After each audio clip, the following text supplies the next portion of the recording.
बच्चों, एक बार फिर से एक ही पाठशाला में आपका स्वागत है। एक ही पाठशाला उपस्थित है। इसमें आज का भूगोल में विषय है स्थल मंडल, लिथोस्फीयर। बच्चे कुछ इससे लिथोस्फीयर या स्थल मंडल से कुछ परिचित भी होंगे। इसको अध्ययन की दृष्टि से इसको थोड़ा सा गहराई से जा कर के पढ़ने की ज़रूरत है। आने वाले वक्त में पीसीएस में या तमाम बड़े बड़े एग्ज़ाम में लिथोस्फीयर से पूछता है सवाल। इसको आसानी से लेते हैं, इसको गहराई से नहीं पढ़ते हैं। इस स्थल मंडल पर जिस पर हम रहते हैं इसका अध्ययन करना पड़ेगा। लिथोस्फीयर पृथ्वी के विभिन्न जो स्थल मंडल हैं, सीधी सीधी सिंपल भाषा में समझिए, जो स्थल हैं ये पृथ्वी के कुछ ऐसे भाग हैं जहाँ पर पानी ही पानी है। उसको छोड़ के ध्यान दें स्थल मंडल को।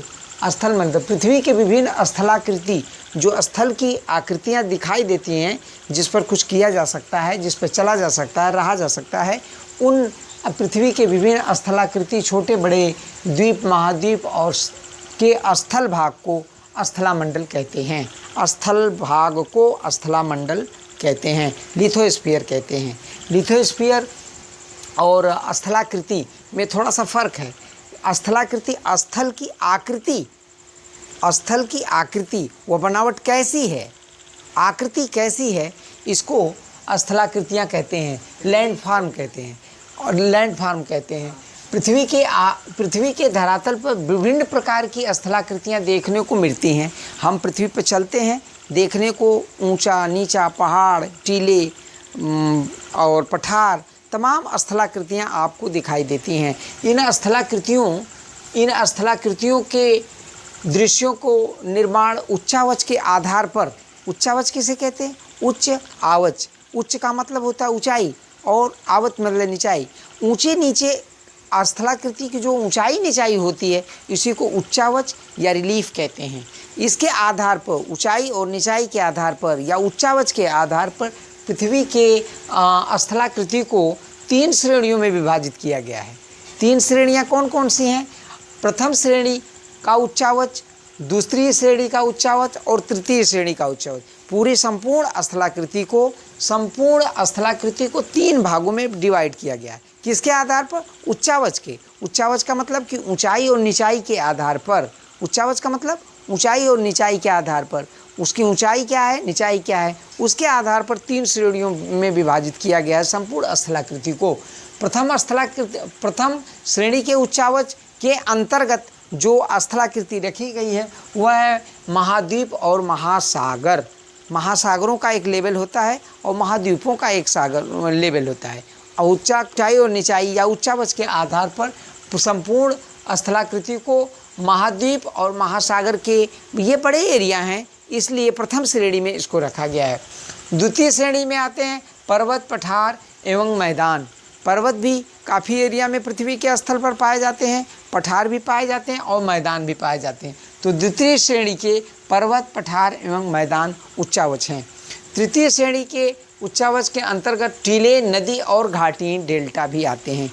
डेल्टा किसे कहते हैं?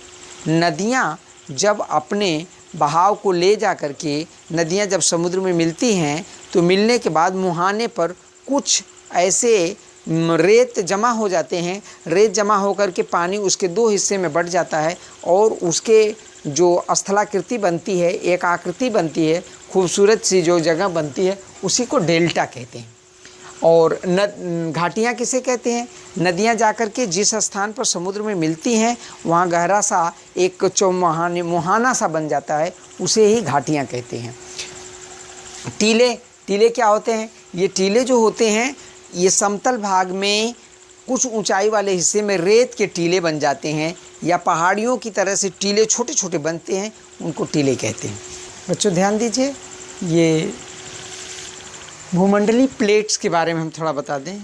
हमारा जो लिथोस्फीयर है, लिथोस्फीयर या भूमंडल, जो हमारा भूमंडल है, इस मंडल में निचले हिस्से से लेकर के ऊपर तक एक प्लेट के रूप में, इस तरह से जैसे ये प्लेटें हैं, इस तरह से प्लेट के रूप में जो हमारे नीचे का हिस्सा है उस पर ये तैरते हुए प्लेट हैं।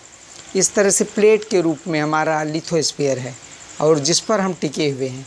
ये लिथोस्फीयर जो होता है इनमें बहुत धीमी, बहुत ही कम गति से ये लिथोस्फीयर की प्लेट्स घूमती हैं और लिथोस्फीयर की जो प्लेट घूमती हैं उससे हमारे स्थलाकृति के ऊपर, स्थल के ऊपर वाले भाग में एक परिवर्तन नज़र आता है। यह स्थलाकृति की जो प्लेट्स हैं इनकी गति इतनी धीमी होती है कि पूरे साल अगर देखा जाए तो पूरे साल में कुछ ही यानी मिलीमीटर की गति हो पाती। मिलीमीटर क्या होता है बच्चे जानते हैं, बहुत ही छोटी इकाई। जो है बहुत ही छोटी इकाई होती है और पूरे साल घूमने के बाद उतना घूमता है।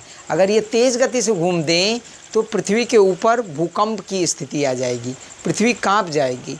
तो ये बहुत ही धीमी गति से धरातल के ऊपर इसका असर कम हो, इसलिए ये इतनी धीमी गति से चलती रहती है।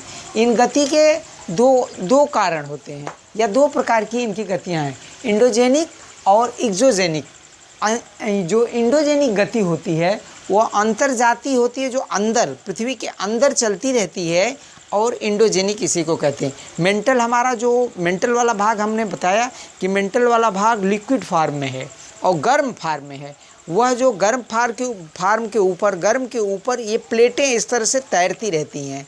ये तैरती हुई प्लेटें भी गति करती रहती हैं, लेकिन इनकी गति बहुत ही धीमी, यानी एक साल के अंदर देखा जाए तो कुछ मिलीमीटर इनकी गति हो जाती है। ये इंडोजेनिक अंतर्जातीय बल के कारण होता है, और दूसरा एक्सोजेनिक यानी बहिर्जातीय बल, यानी पृथ्वी के ऊपर प्लेट के ऊपर जो बाहरी फोर्स काम करता है उसको बहिर्जातीय बल कहते हैं। बच्चे छोटी क्लास को छोटे नज़रिया से देखता है, वो सोचता है, उसके मन में ये रहता है जब मैं भी MSc BSc में जाऊंगा तो ये बनूंगा, वो बनूंगा, ये पढ़ूंगा, वो पढ़ूंगा, तैयारी करूंगा। बच्चों यही बेस है हमारे PCS में, IAS में ये सवाल आते हैं। आपको कैसा लगता होगा? ये आपके क्लास के, जूनियर क्लास के क्वेश्चंस IAS PCS में आते हैं। मैं आपका बेस तैयार कर रहा हूँ। ये बेस अगर आपका तैयार है तो आने वाले समय में आप जिस कंपटीशन में बैठेंगे वो आपको ज्योग्राफी रोक नहीं पाएगी, ज्योग्राफी में आप रुक नहीं पाएंगे, और ज्योग्राफी से सवाल होते हैं। आप किसी भी तरह से तैयारी करें, ये ज्योग्राफी आपका पीछा नहीं छोड़ेगी। इसको हल्के में न लीजिए। हमारे पढ़ाने का उद्देश्य ये है कि बच्चे, उनका बेस तैयार रहेगा तो वो तैयारी थोड़ी सी करेंगे, वो कामयाब हो जाएंगे। Thank you.